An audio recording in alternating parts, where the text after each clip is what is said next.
to a steel mill. In the former Soviet world, those are almost exclusively in southern Russia. They are all under sanction and they all are barely operating anymore. The second stage is you take your first stage air separation and all the gases that you don't use when you're making steel, so anything that's not nitrogen or oxygen, you put into a canister, you send it off to this more advanced facility, and you separate out all the trace gases: helium, argon, carbon dioxide, neon. Those facilities were in Mariupol, and Mariupol is gone. So we've lost now 70% of global neon, which means in about a year, we have to figure out what we don't need microchips for, because we won't be able to make as many. It's aerospace, automotive, agriculture, satellites, phones.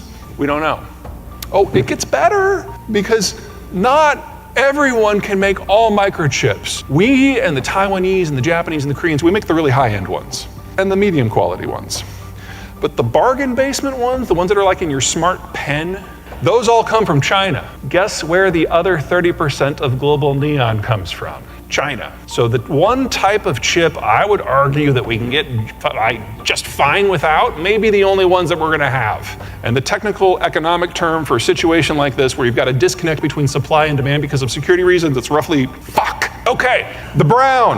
Russia's the world's #1 wheat exporter. It's invaded the world's 5th largest wheat exporter and is deliberately targeting every piece of physical infrastructure it can see, with an extra emphasis on agricultural infrastructure. No way we're not gonna feel that soon. But it's the red that really worries me the most, because the Russian space is the world's largest supplier of the stuff that allows people to grow their own food. Of most concern, 40% of global potash comes from Russia and Belarus. Now, the story varies greatly based on which specific nutrient or combination you're looking at, but somewhere between 20% and 40% of all of them have been reduced out of the Russian space. One of the weird little things about Russia is most of their petrochemical facilities were built in the 60s under Khrushchev. And the only reason they're still operating is you've had a lot of Western technology and Western investment and Western workers basically applying a lot of high-end duct tape to keep it all working.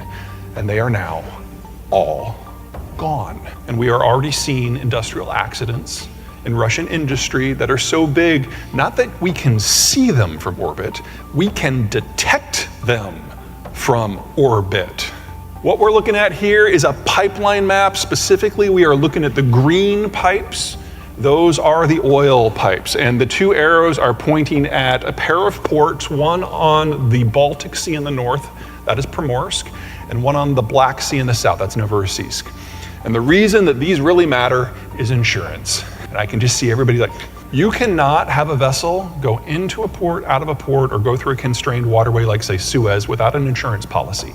And as of the first of the year, the Europeans said, no ship can get one of their policies. That's 90% of global coverage. In addition, the global reinsurance companies, those are firms that insure insurance companies, without sanctions in play again, just said, we're never touching another Russian vessel again. Now, you're gonna see in the news things about the price cap. That's all wrapped up into this. And everyone talks about the price cap because, ooh, sexy, they can only get like $40, whatever. It's the insurance that really matters, and it's already gone. So we have seen in just the last week and a half, exports out of the Russian space drop by about 1.5 million barrels a day. Things get really fast, because this isn't Texas. In Texas, if for whatever reason the ports can't get rid of the crude, they just shut in the well. They don't like to do it, but they can do it. But in Russia, if you shut in a well in the permafrost, which is where most of this stuff comes from, it freezes solid. And the water that comes up as a byproduct turns into ice, and when water, we're in Louisiana, you're like, what? What's ice?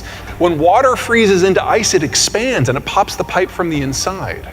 Now, they've got about 1.5 million barrels a day that's further west that's not on the permafrost. That they can turn on and off. Any more than that, they're cutting into the permafrost wells. And the last time the permafrost wells went offline, it was 1989. The Soviet system collapsed and they lost the entire network. And it took them 30 years to repair the damage. It's not quite right. It took Western techs 30 years to repair the damage, and the Western techs are gone. So we can very easily see a scenario where 2 to 4 million barrels a day of Siberian crude goes offline and does not come back for decades. And energy is not a normal product. If you can't get wheat, you can eat corn. If you can't get corn, you can eat soy, whatever. If you can't get fuel, things stop. If you need a gallon of gas to get to work, but you can only get 9/10 of a gallon, not only will you pay whatever you have to do to get that last little bit, the price you pay for that determines the entire market. So just losing 2 million barrels a day of Siberian crude, that's enough to jack energy prices up by $60 easily. And there's more